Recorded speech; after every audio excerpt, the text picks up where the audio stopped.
Senang Bapak Ibu Saudara semuanya menjumpai Anda kembali dalam program Everyday with Jesus. Ibu Bapak Saudara, saya pernah menjadi guru sekolah minggu. Dan tahukah Anda bahwa untuk menjadi guru sekolah minggu yang baik, maka dituntut untuk menjadi guru yang kreatif. Guru yang kreatif ketika dia mengajar anak-anaknya, maka dia akan menggunakan banyak cara sehingga apa yang disampaikannya itu akan mudah dipahami. Dan salah satu cara yang membuat anak lebih gampang mengerti apa yang disampaikan adalah ketika kita sebagai guru sekolah minggu atau guru yang mengajar, maka kita butuh yang namanya alat peraga. Alat peraga ini modelnya atau jenisnya bisa bermacam-macam.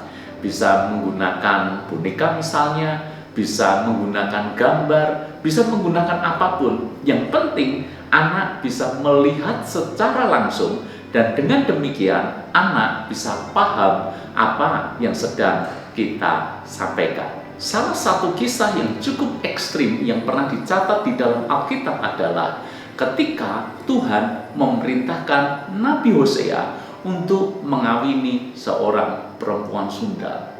Di zaman itu tentu ini bukan hal yang sangat lazim. Bayangkan baik-baik, seorang nabi, seorang utusan Allah, dan dia harus mengawini bukan wanita biasa, bukan wanita baik-baik, tapi wanita yang tidak benar, saudara. Dan Anda bisa bayangkan, tentu sangat heboh. Tentu ini menjadi pergunjingan di mana-mana. Dan mungkin Anda bertanya-tanya, kenapa Tuhan memerintahkan Nabi Hosea melakukan dalam tanda kutip kegilaan seperti itu, mengawini seorang perempuan Sunda? Kita mengerti bahwa sebetulnya ini menjadi sebuah perlambang untuk menggambarkan keadaan bangsa Israel pada waktu itu. Mengapa Tuhan menggunakan quote-unquote alat peraga seperti itu? Mereka bangsa yang bebal, mereka harus diberikan contoh yang sedemikian lugas sampai membuat mereka benar-benar paham. Dan salah satu cara yang Tuhan lakukan pada waktu itu adalah menjadikan Hosea sebagai perlambang kasih setia Tuhan yang mau mengawini perempuan Sunda yang merupakan perlambang bangsa Israel yang kerap jatuh bangun di dalam dosa. Seandainya bangsa Israel tidak sebebal itu, Tuhan tentu tidak akan memakai cara yang sedemikian ekstrim untuk menyatakan kehendaknya. Bagaimana dengan kerohanian kita? Jika kerohanian kita masih tahap anak-anak, maka kita mesti harus diberikan dalam tanda kutip alat peraga supaya kita bisa paham apa yang Tuhan sedang sampaikan kepada kita.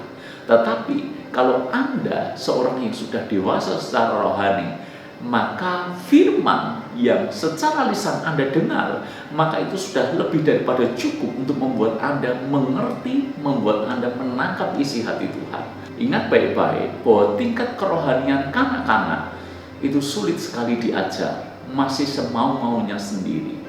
Perlu cara-cara yang ekstrim untuk menyatakan kehendak Tuhan dalam hidup mereka.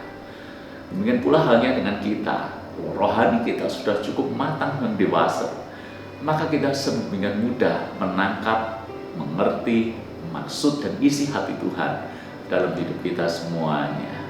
Bagaimana dengan kehidupan rohani Anda?